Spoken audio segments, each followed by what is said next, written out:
So I want to plant the next seed for the story I want you guys to share.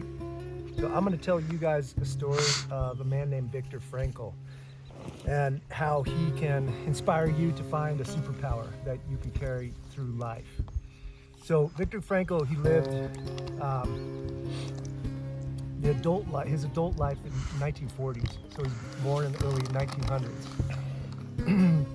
He was a Jewish man, and he was a victim of the persecution of the Nazi German leadership.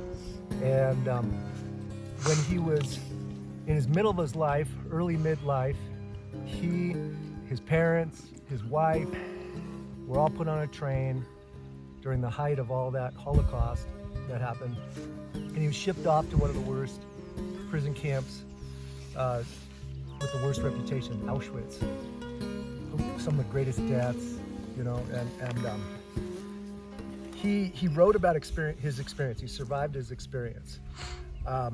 And he wrote about his experience in a book called Man's Search for Meaning. And I really encourage you to check this book out. It's one of the most impactful reads I've ever read. And in the book, he talks about how he witnessed unimaginable suffering, unimaginable human suffering. You know, the famine, the brutal treatment of those in prison, the death that he was surrounded by. I mean, just unimaginable stuff. You know, he was made as like a medical experiment. They did medical experimentation on him. You know, they were meant to shovel their own graves, mass genocide, you know, in ovens, right? Their starvation was so bad that as they're sleeping on no mattress, just wooden boards, sometimes their shoulders would dislocate because they're so emaciated and lack of nutrition, right? Just unimaginable suffering, right? Horrible. But he noticed that there were a lot that survived, a lot of people that survived, but they were walking zombie-like figures, right? And he described it like these are people who had no more will to live. Nothing left, right? Nothing left inside. Physiologically, they're alive, but dead inside, right? So he writes about how he was sparked with this, inspired by this, and he had the courage and mustered up the will to dream, to remain hopeful, to not die inside. And so what kept him alive was thinking about the good things in life that inspired him, right? The love he had for his wife that was now deceased, the love he had for his parents that were also killed, you know, in the Holocaust. But he kept that memory alive, and it fed him, you know, day to day, day to day. And he dared to dream even beyond the confines of his imprisonment, and dreamed of teaching people, of not only surviving the Holocaust and his imprisonment in Auschwitz, but teaching other people, telling his story and surviving, inspiring people. And that was his superpower. His superpower was making meaning out of suffering, having a compelling vision for his future. That means having a strength-based vision for your future. Because you could just say, oh, I'm gonna die. Life sucks. I'm gonna die. And, you know, no one would blame you if you were in that kind of situation, that dire, tragic kind of situation. No one would blame you for thinking like that. But he believes that his ability to have survived months and then was eventually freed, as, you know, he was found and released because he was in the right place in the right time because of his mindset. So after he survived, he created something called logotherapy. It's a big fancy word.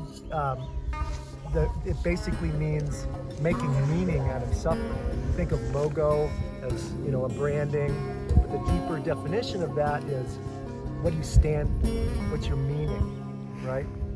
And that has inspired mental health and counseling therapists and psychiatry down the road, just as he envisioned. He wrote this book and he spoke to thousands of people talking about how no matter what life hits you with, You have to make compelling, strength-based meaning out of the sufferings in your life. As a therapist, I've met all kinds of people. I've met thousands of people, and I've heard thousands of stories. And I find that we are a product of the meaning we make out of those life sucks moments, right?